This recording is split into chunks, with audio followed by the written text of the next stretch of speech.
Hey, everybody. This is Maxine Taylor with another edition of Move into the Magic. And I have as my guest tonight someone I adore having as my guest. Mary Rodwell did one show for me recently, and we were only able to talk about the very, very, very tip of the iceberg when it came to her new book, The New Human: Awakening to Our Cosmic Heritage. Now, just briefly, Mary, as some of you know her name, but those of you who may not, she's a co-founder of the Edgar Mitchell Foundation for Research into Extraterrestrial Encounters, or FREE, which describes it magnificently. If you saw her video several years ago on The New Humans, you know why I have invited her to be my guest time and time and time again. And so the last time we spoke, it was show episode number 1. Now it's show episode number 2, so that she can share with you her new book, The New Human: Awakening to Our Cosmic Heritage. And what a gorgeous, gorgeous book it is. You're going to want to get a copy of it. If you'd like to get in touch with Mary, go to Mary Rodwell, RODWELL, maryrodwell.com.au. And now I am going to stop introducing this beautiful lady and let her share some of the topics in her book that I just asked her to please elaborate on. Mary, welcome again to part 2. Maxine, it's always a pleasure to talk with you, and I know that you get where I'm coming from, which is a real delight for me because I don't have to edit. I can just say it. So that's always a pleasure. You've brought up some very interesting parts of the book, which for some will be definitely new concepts, for others they will get it. And so I'm going to just cover some of the things that you said jumped out at you, and if I can just explain them a little bit, because what has been so important for me in this new book is not to edit out things just because they challenge. Because I say to people, you know, if it challenges you, there's a reason why it challenges you. So instead of running away from it, look at it and see why it challenges you, because it's telling you something perhaps you don't know, because we don't know what we don't know. So often our programming literally is limiting us from exploring the matrix, because all those core beliefs that you had when you were a child, all the things you were taught at school, all the things you were taught at uni or whatever, unfortunately can be the conditioning that stops you opening to more of what that other part of you knows, that multidimensional part of you. And some of the first lot of stories in my book, primarily up to almost chapter, I think, 10, are about the younger children, the children under 10, that are talking to their parents and families about their experiences. And one of them that came up was life jumping. And that is how one lady and her daughter seemed to understand the fact that we could be operating in more than one reality at a time. And it's explained in a way is that we could be operating on different timelines in the matrix, so that although the soul is like, you know, the palm of your hand, your fingers are all those aspects of you that might be operating in all these other dimensions, all these other timelines or whatever. And sometimes you can move into that with your consciousness. So you can jump from this particular present experience and experience others in that life jumping. So it's saying that we have the capacity to access those other aspects of ourselves. And some of us do it through recalling past lives. Actually, we're told there's no such thing as time, that time's linear, that in fact everything is operating now. So in fact, it isn't past, it isn't future, it's actually now. So we can access those once we realize we have the capacity to do so. So life jumping is one name for it. There may be many others, but this is one of them that I think is really interesting, because the mother knew exactly what her daughter was talking about when she said, that she was explaining this life jumping concept. So that's, you know, you may have other, you know, ways of understanding that, but for me, that's how I have come to understand the life jumping. The other thing that's really important here is when many people, especially the children, come out with these fascinating concepts that they shouldn't really understand, but do. And this is everything to do with quantum physics, to do with the origin of the species. They may be taught about genetic manipulation, all those things that we think are very complex and our children under 10 should know nothing about. These children actually do. And the reason they do is on two levels particularly. One of them is because they have downloads of information, a little 8-year-old called knowledge bombs that made her head hurt. That was the way she described it.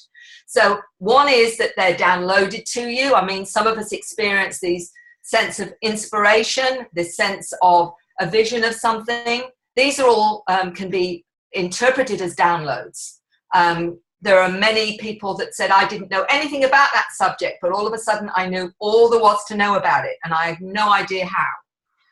Those are the downloads, but they're also taught on the craft. And the children particularly, when I talk about space schools, what I really mean is they've gone up on spacecraft, the children, and they'll talk about this, where they are taught in groups with other human children, and sometimes children that are not human. And I've actually asked this 8-year-old, so how did you know the other children weren't human? And he said, well, their eyes were different and that they appeared different.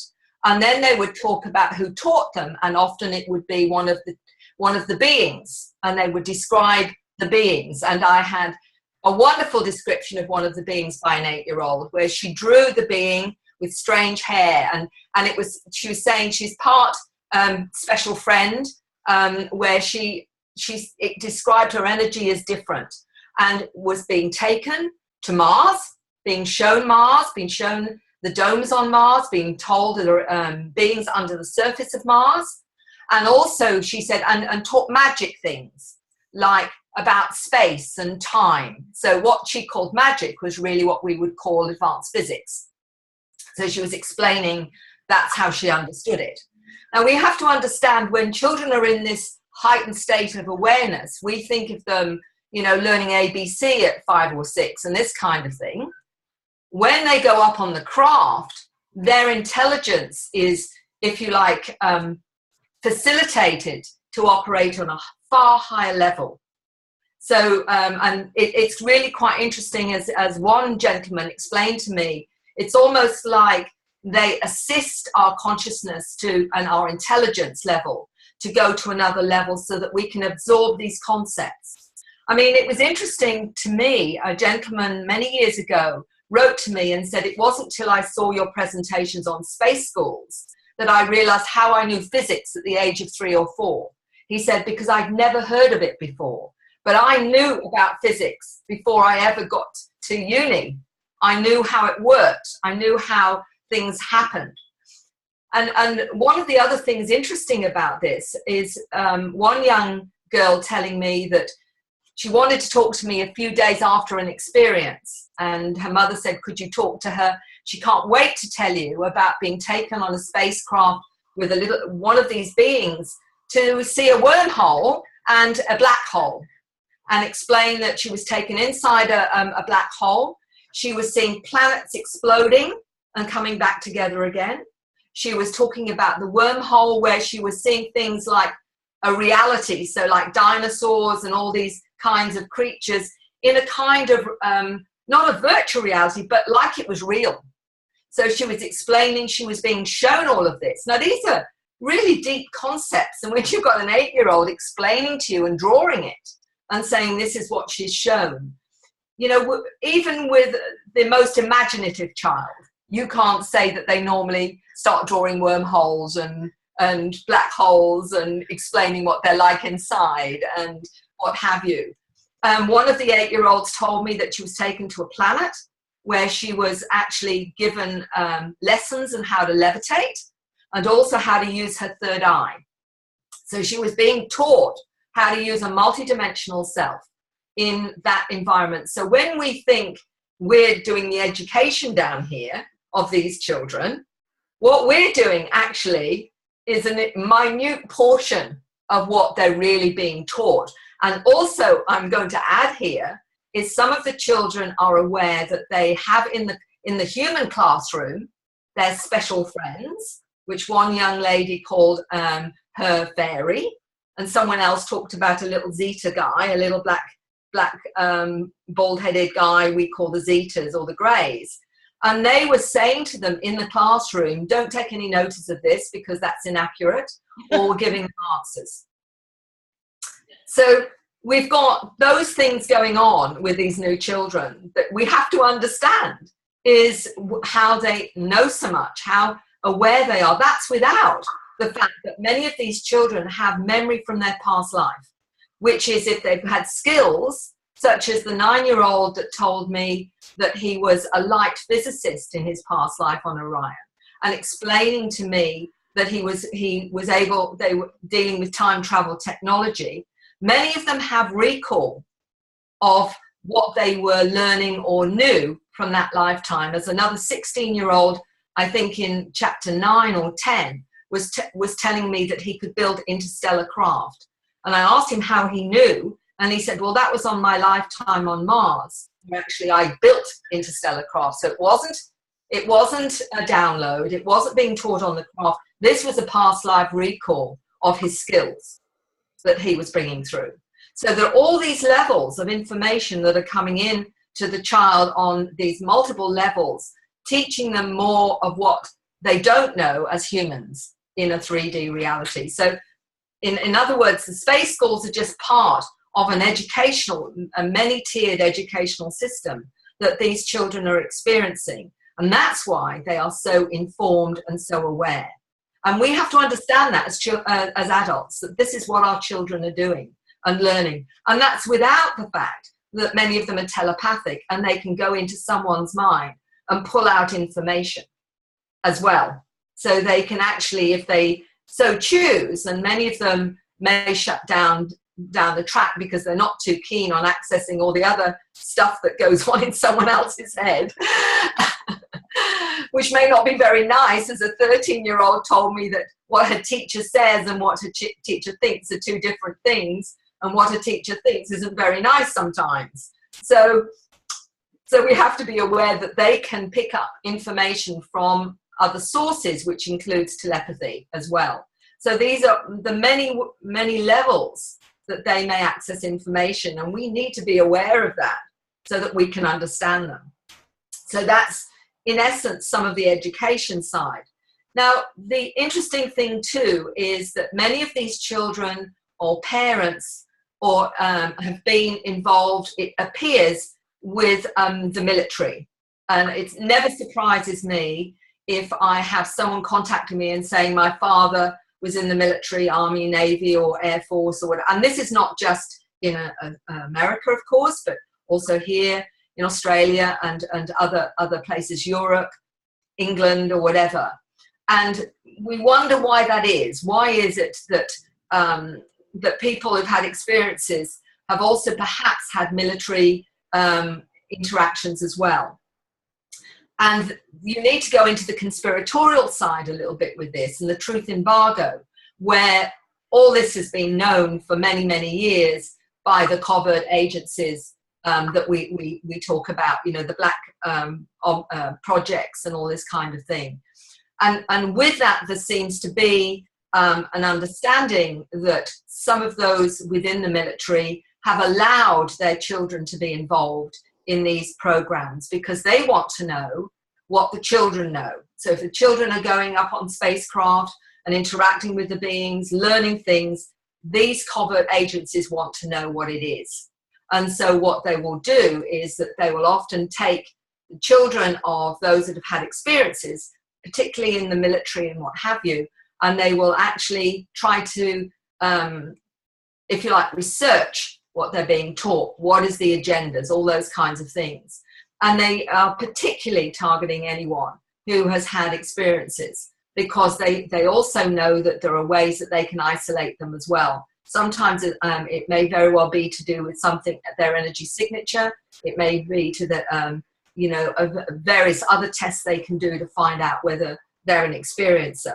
But in my book, there is a couple of times where the mother or the father has been in the military, or even the grandparent has been in the military.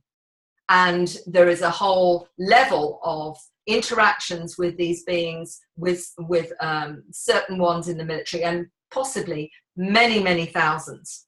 I'm not talking about the odd one here and there. Sometimes high up in the military, sometimes not necessarily so, but it's a very good baseline for this kind of interaction to happen, because you're in a kind of contained agency, if you like, and you can keep people quiet as well. So there's been, certainly it appears, cooperation with some of our military, with some species. And this is where the connection happens. And it's interesting, I think it's in chapter 4 or 5, where the lady in that, her daughter's called Fern, and I think I'm calling her Amy, where her father was being in the military, and she finds her father is very aware that she's been taken up onto craft, and she's quite disappointed and upset that he hadn't told her the truth, because she discovers that he's part of it. He's part of the program. So, this is again the genetic links and, the intergenerational side of this. So that it is very, very complex. And I know a lot of people will resonate to that have been in the military, or at least their parents or even grandparents. So there's a lot more to that, but that's just encapsulating it. Now, the manipulation of time is, again, what we have to understand is time is linear in the way we understand it. The interesting thing with time, we're told by these intelligences and what they teach those that are having experiences, they can manipulate time or stretch it, or actually condense it. So in other words, you may be looking at a UFO and you think you've seen it for a couple of minutes.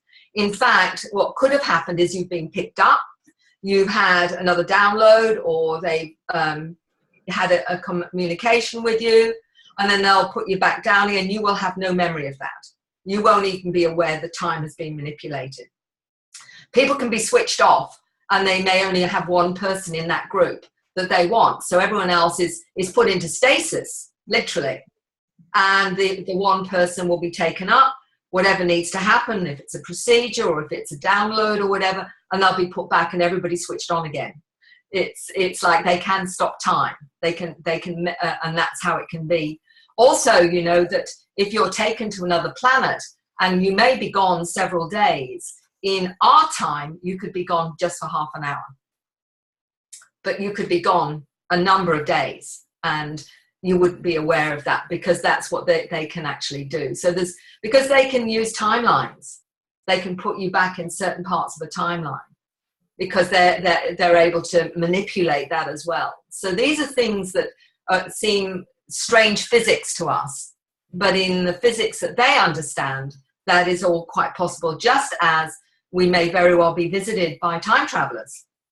From those from our future as well. When people say, well, what kind of beings are out there? And they say, well, there's extraterrestrials, there's interdimensionals, there's hyperdimensionals, there's possibly those from our time travel that's from our future. There's a whole range of sentience from levels that perhaps we haven't even begun to translate or understand. And the important thing here is, for some of them, they may not have any physical form. They may just be an energy or a consciousness. As one gentleman in my book, who is out of body a lot of the time, said when he talks to non-human intelligence, they are like a colored frequency. That's how they appear to him. It's just like an energy, a colored frequency, and that's how he interacts with them. There's no form as such. There's no solid form. But some can present to you as a form if they so desire. So this is why we must be very careful about judging the book by its cover, because that may not actually be, who they are. They're showing you something they think is acceptable, or you feel that is comfortable for you, and that may be the form they wish to show you at that time. But often, many of them are just pure energy. So we have to understand that as well. So, okay, so we've got through the manipulation of time, stargates and mind control. Now, that's another part of what the children talk about. There are many, many stargates, portals on this planet, okay? And with that, the children often know about them. And of course, covert agencies know about them as well. But what we need to understand too is that many craft, many from other dimensions come through those portals. And, you know, the Aboriginal and Indigenous people know about them as well. So these are ways into other dimensions or out of other dimensions in very simplistic terms. Okay, I've got a very short time to tell you that activation is coming in multiple ways. It's coming through frequencies hitting this planet. It's coming from people who are already activated. It can be activated in you through what you're looking at, through what you're hearing, from what you're seeing, from what you're sensing, from what you're feeling. So every aspect of our conscious self can be triggered, and that can be through a star language, through artwork that shifts your perceptions, because all of that is telling us that we are ultimately portals ourselves. And when we're being activated, we will actually be able to activate sufficiently to go through portals that we can create for ourselves, because ultimately we can be portals. So this is what activation is. This is what we'll all be capable of doing at some point, and that's where we're going. But different people around the planet who are activated are activating the others. It's like throwing a pebble in the pond and the ripples go out. So if you're meeting someone activated, you will actually get activated as well. And that's how it's going through the planet, with all the children bringing in all the frequencies. So I think I've covered as much as I can do in half an hour. Mary, this is absolutely wonderful, as always. I hope you'll come back again, because we have lots more to talk about. And I thank you, and on behalf of our audience and those out there who you have activated simply by sharing this information, thank you so much, darling. And we will do another show. And those of you who have enjoyed every word that Mary Rodwell has shared, you're going to want to get her book, The New Human, and you're going to want to join us again when, once again, we move into the magic. Remember, when you change the way you look at things, the things you look at change. Till next time.